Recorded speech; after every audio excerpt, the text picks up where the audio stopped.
না, ঠিক আছে, এটা এমন একটা ভয়াবহ পরিস্থিতি। আগুনে যখন কোনো জিনিস পুড়ে যায়, ওই লোকটা সর্বশান্ত যে কথাটা বলা হয় না, অন্য অন্য ক্ষতিগ্রস্ত হলে তো আংশিক ক্ষতি হয়, আংশিক ভালো থাকে, নদী ভাঙলে হয়তো ঘরটা সরে নিয়ে যাওয়া যায়।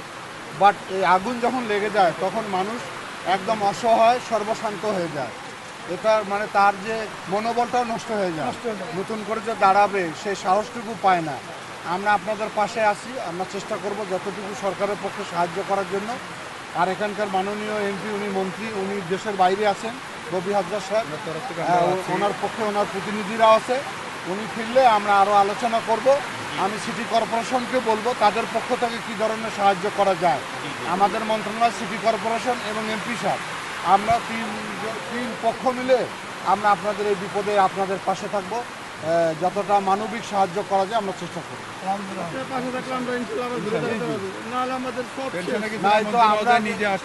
আমি তো দেখেই চলে আসলাম, আমি আমার এলাকায় ছিলাম, ক্যাবিনেট মিটিং চলছে, আমাদের 5:30 পর্যন্ত মিটিং শেষ করে আমি সরাসরি এখানে আসছি, যে অন্তত গিয়ে দেখে আসি, স্বচক্ষে দেখে গেলাম। আমার ওই ডিআরও সাহেবকে সঙ্গে নিয়ে আসছি। আমি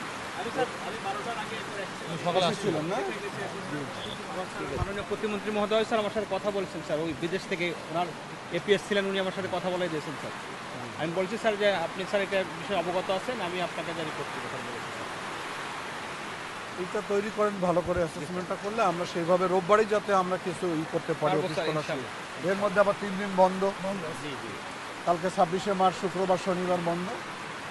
তো আমরা এসেছি, আমরা যেহেতু জনগণের ভোটে নির্বাচিত সরকার, আমাদের দায়বদ্ধ জবাবদিহিতা অনেক বেশি। হ্যাঁ, আমরা থাকতে পারি না, এরকম একটা দুঃখে কষ্টে মানুষের যন্ত্রণার পাশে দাঁড়ানোটাই হলো আমাদের কাজ। আমরা এসেছি, সান্ত্বনাও দিচ্ছি, আমরা সহযোগিতাও দিচ্ছি।